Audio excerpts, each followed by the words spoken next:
कावेरी और नर्मदा मैया की भी कृपा हम पर बरसती है, सिंधु भी है, लेकिन जिस एक नदी का स्मरण हर एक मुंह पे होता है और जिसके बगैर वाक देवी की कृपा कभी नहीं बरसती, ऐसी माता सरस्वती के रूप में जाने जाने वाली ये पवित्र धरा आज सरस्वती नदी के ही तट पर संतों का समागम यहां पर उपस्थित है और पेवा जैसी पवित्र भूमि पर विरास हो, यही तो प्रधानमंत्री मोदी जी कहते हैं। विकास तभी सार्थक होगा जब हम विरासत का संरक्षण करेंगे। मैंने आज से लगभग 25-30 वर्ष पहले मैं गुजरात में जूनागढ़ में भवनाथ तलहटी में गुरु गोरखनाथ आश्रम में गया था। वहां पर मुझे अपने वरिष्ठ संत श्री महंत शेरनाथ जी महाराज के पूज्य गुरुदेव श्री त्रिलोकनाथ बाबू जी की एक भजन हम लोग वहां सुनते थे, जिन्होंने संतों की महत्ता के बारे में कहा कि संत है सुहागी रहते सदा मगन और जाते हैं जिस लोक में करते सदा चमन। और मुझे तो चमन आज आपको यहां पेवा में देखने को मिल रहा होगा कि जो यहां पर अभी श्री महंत बालकनाथ जी महाराज कह रहे थे, 4 पीढ़ी से ऐसे नीचे की ओर पतन की ओर जा रहा एक पवित्र सिद्ध की यह पावन धरा, पवित्र स्थान एक योग्य योगी के आने के बाद कैसे उत्थान की ओर अग्रसर होता हुआ गया है, यह भी आप सबने देखा होगा पिछले कुछ वर्षों के अंदर। यह नाथ संप्रदाय के एक सुप्रसिद्ध सिद्ध योगी गरीबनाथ जी महाराज की पावन धरा है। उनके बारे में कहा जाता है कि नाथ पंथ के 9 नाथों की परंपरा सत्यनाथ जी की परंपरा के वे अवतारी योगी थे और सत्यनाथ की योग की परंपरा को उन्होंने इस स्थान से विस्तार दिया था। और सत्यनाथ के योगी देश के अंदर जहां कहीं भी रहते हैं वे अपना स्थान पेवा को मानते हैं। उनका सिर माथा पेवा है, पेवा की धरा है, यानी पेवा की धरा है। और यहां से ये विस्तार लेता हुआ देश के अलग अलग कोने में फैलता गया। यहां की स्थिति हम सबके संज्ञान में थी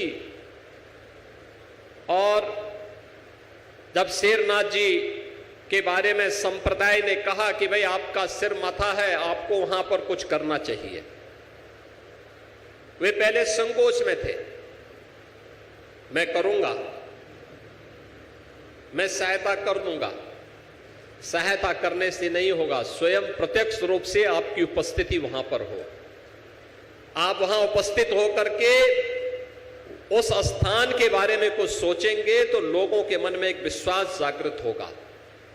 और मुझे प्रसन्नता है, एक छोटे से कार्यकाल के दौरान से महंत शेरनाथ जी बापू ने न केवल पेवा को बल्कि शामली और मुजफ्फरनगर के भी उजड़े हुए स्थानों को फिर से चमन ला करके उन सिद्धों के प्रति उनकी भावनाओं को मूर्त रूप दे करके भक्तों को एक सम्मान दिया है।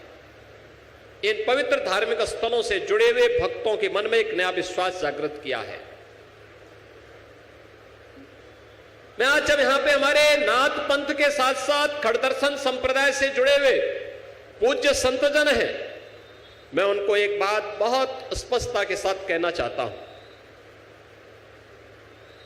भगवान कृष्ण ने जो इस कुरुक्षेत्र की धरती पर संदेश दिया था कि परित्राणाय साधुनाम विनाशाय च दुष्कृताम, सज्जन शक्ति का संरक्षण और दुर्जन शक्ति को पराभव की ओर ले जाकर के रसातल की तरफ पहुंचाना है।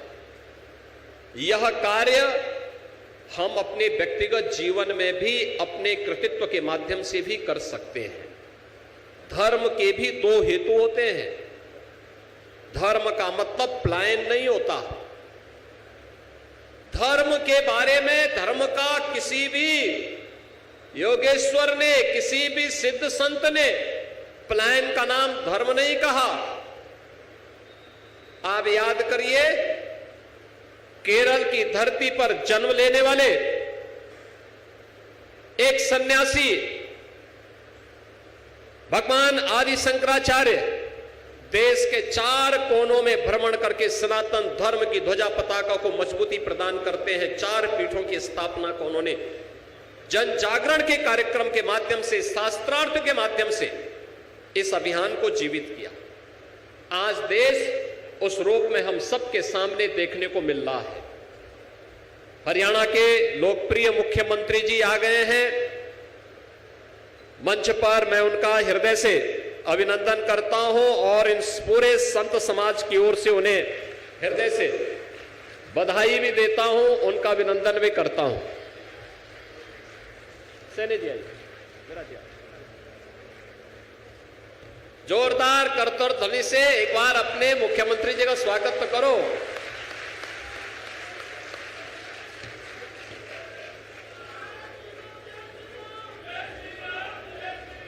देखिए, मैंने इसीलिए शुरुआत में आपको पहले ही बधाई दे दी थी। श्री नायब सिंह सैनी जी हरियाणा के मुख्यमंत्री हैं और मैंने इसीलिए शुरुआत में आपको इस बात के लिए धन्यवाद दिया कि अभी हाल ही में हरियाणा के अंदर जो चुनाव संपन्न हुए, चुनाव में हरियाणा की जनता ने जो ऐतिहासिक फैसला लिया, इसके लिए अब सैनी जी आ गए हैं। उनको तो मैं हृदय से बधाई देता ही हूं, साथ साथ आप सभी जनता जनार्दन को, हरियाणा वासियों को भी हृदय से उनका अभिनंदन करता हूं, उनका हम आभार भी व्यक्त करते हैं। एक सही और सटीक फैसला। और आज इस धर्म सभा में स्वयं आ रही है कि हरियाणा की जनता ने प्रधानमंत्री मोदी जी के आह्वान पर, उनके नेतृत्व में जो फैसला किया वह सही था और हरियाणा के विकास के लिए डबल इंजन सरकार का सहयोग की दृष्टि से अत्यंत महत्वपूर्ण है। बहनों और भाइयों, मैं आपसे यही कह रहा था, धर्म के 2 हेतु हैं। एक अभ्युदय का और दूसरा निःश्रेयस का। अभ्युदय का मतलब सांसारिक उत्कर्ष, अपनी सामर्थ्य के अनुसार एक सकारात्मक ऊर्जा को लोक कल्याण के लिए, विकास के अभियान के साथ जोड़ना, जो आपके लोक मंगल की कामना को आगे बढ़ा सके, आपकी कामनाओं की सिद्धि में सहायक बन सके। इसके लिए परिश्रम करना पड़ेगा, सही फैसला लेना पड़ेगा। विकास सही है तो सही लोग चाहिए, सही नेतृत्व चाहिए, राजनीति में अच्छे राजनेता चाहिए, धार्मिक क्षेत्र में अच्छे संत चाहिए, समाज जीवन में अच्छे लोग चाहिए। अच्छे लोगों को जब हम लोग चुन करके भेजेंगे तो परिणाम भी अच्छा आएगा। और उसी अच्छे परिणाम को जो हरियाणा के लोगों ने करके दिखाया है, अच्छा फैसला करके, अपना निर्णय दे करके, सुना करके उन्होंने बता दिया है कि ये हरियाणा का फैसला है। उन्होंने साबित किया है ये भगवान कृष्ण की धरा है, उनके कर्मयोग की धरा है।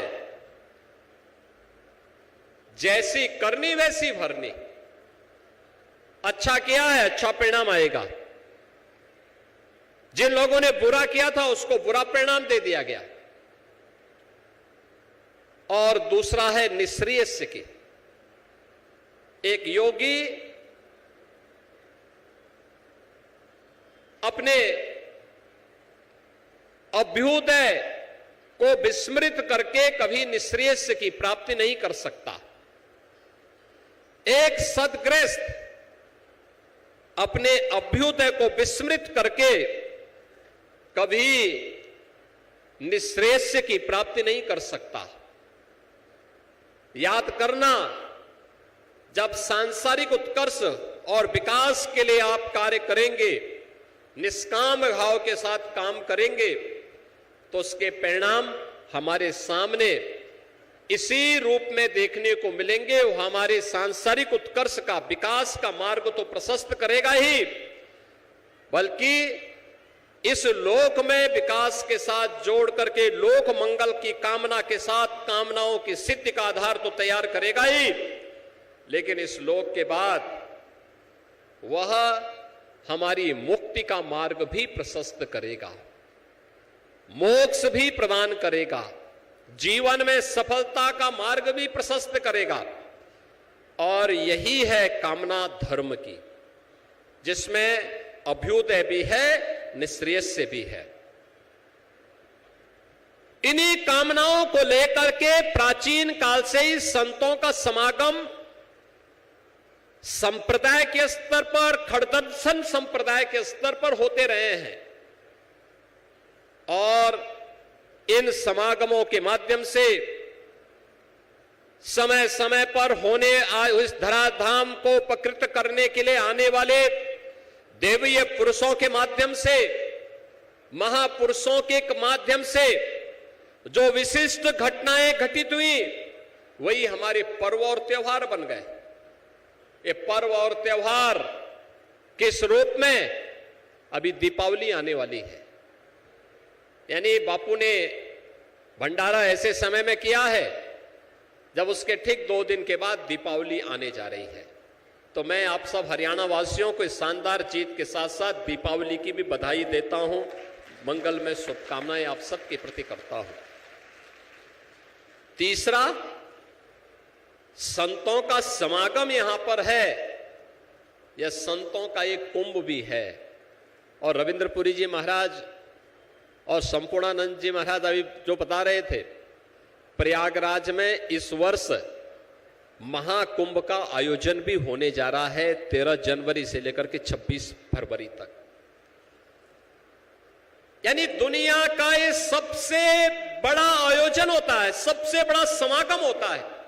सनातन धर्म का सबसे बड़ा समागम प्रयागराज में 2025 के प्रयागराज महाकुंभ के अवसर पर हम सबको देखने को मिलेगा, जिसमें भारत के अंदर सनातन धर्म के साथ साथ उनके पूज्य संतों की उपस्थिति होगी। प्रत्यक्ष और अप्रत्यक्ष रूप से सभी लोकों से जुड़े हुए, चाहे वह देवलोक हो, चाहे वह अन्य लोक हो, वे सभी लोकों से जुड़े हुए वे सभी देवी देवता भी आएंगे, पितृ पितर भी आएंगे, अन्य योनियों से जुड़े हुए वे सभी पवित्र आत्माएं भी इस अवसर पर वहां पर इस आयोजन में सहभागी बनकर के गंगा, यमुना और सरस्वती के पावन त्रिवेणी के संगम में स्नान करके पूज्य संतों का सानिध्य प्राप्त करेंगे। और सानिध्य का सहभाग हम सबको प्राप्त हो, इसका आयोजन पूज्य संतों के मार्गदर्शन में, उनके नेतृत्व में भारतीय जनता पार्टी की डबल इंजन की सरकार प्रयागराज में इस आयोजन को करने जा रही है। विरासत के प्रति सम्मान का भाव क्या होना है, पेवा में तो आप देख रहे हैं, और सरकार भी इसमें पीछे नहीं है। हरियाणा की सरकार इस पवित्र सरस्वती नदी के पुनर्जीवन के लिए कार्य कर रही है। सरकार कार्य कर रही है, संतों की भी और भक्तों की भी जिम्मेदारी बनती है कि इस पवित्र कार्यक्रम के साथ हम सब जुड़े। सरस्वती नदी फिर से पुनर्जीवित होकर के लहलहाती भी दिखाई देगी, बशर्ते आप सभी लोग मिलकर के एक सामूहिक प्रयास करें। इसके लिए जल की एक एक बूंद का संरक्षण करना, उसके संरक्षण के लिए उपाय करना, रेन वाटर हार्वेस्टिंग के लिए प्रयास करना, जल की शुद्धि के लिए प्रयास करना, अधिक से अधिक वृक्षारोपण के कार्यक्रम के साथ जोड़ना,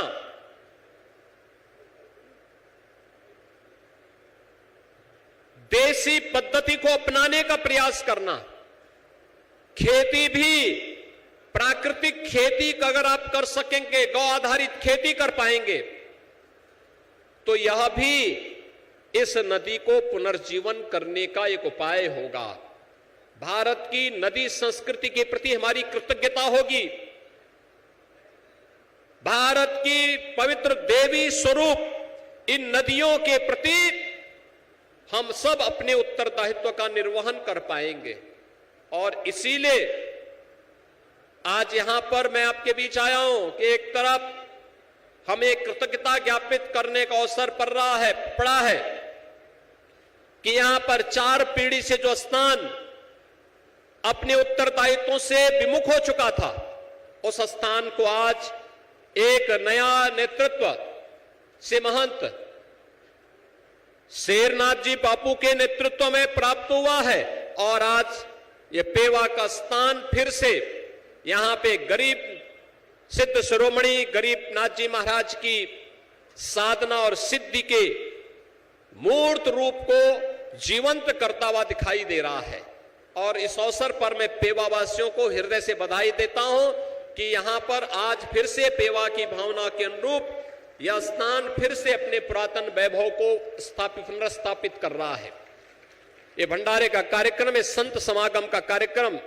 संत इतनी बड़ी संख्या में उपस्थित होकर के अपना आशीर्वाद दे, अपने आप ही वो तीर्थ हो जाता है। ये तीर्थ अपने आप बना हुआ है। विरासत के प्रति सम्मान का ही भाव है कि आज आप उत्तर प्रदेश के काशी में जाएंगे तो काशी में भगवान विश्वनाथ का भव्य धाम आपको देखने को मिलेगा। पहले काशी में भगवान विश्वनाथ के धाम में 10 श्रद्धालु एक साथ एकत्र नहीं हो पाते थे, बहुत संकरी गली थी। और आज 50,000 श्रद्धालु एक साथ वहां इकट्ठा हो सकता है। यह भव्य रूप आज वहां देखने को मिल रहा है। अयोध्या में आप आके देखेंगे, एक नई अयोध्या का दर्शन हो रहा है, भव्य और दिव्य अयोध्या। भगवान राम 500 वर्षों के बाद फिर से विराजमान हो गए हैं। आप प्रयागराज में जाएंगे, प्रयागराज एक बार फिर से नए स्वरूप में सज रहा है। 2019 का भव्य और दिव्य कुंभ तो आपने देखा होगा, और 2025 का महाकुंभ उससे भी विराट होगा, उससे भी भव्य और दिव्य होगा। ऐसे ही हर एक उस पवित्र स्थल को जो हम सबकी सनातन धर्म की विरासत से जुड़ा हुआ है, अवतारी परंपरा से जुड़ा हुआ है, सिद्धों संतों की परंपरा से जुड़ा हुआ है, ये डबल इंजन की सरकार उसका संरक्षण करने के लिए पूरी प्रतिबद्धता के साथ कार्य कर रही है। क्योंकि विरासत का संरक्षण करके ही हम उज्जवल भविष्य की कामना को सार्थक कर पाएंगे। और 2047 में भारत को विकसित भारत बनाना है,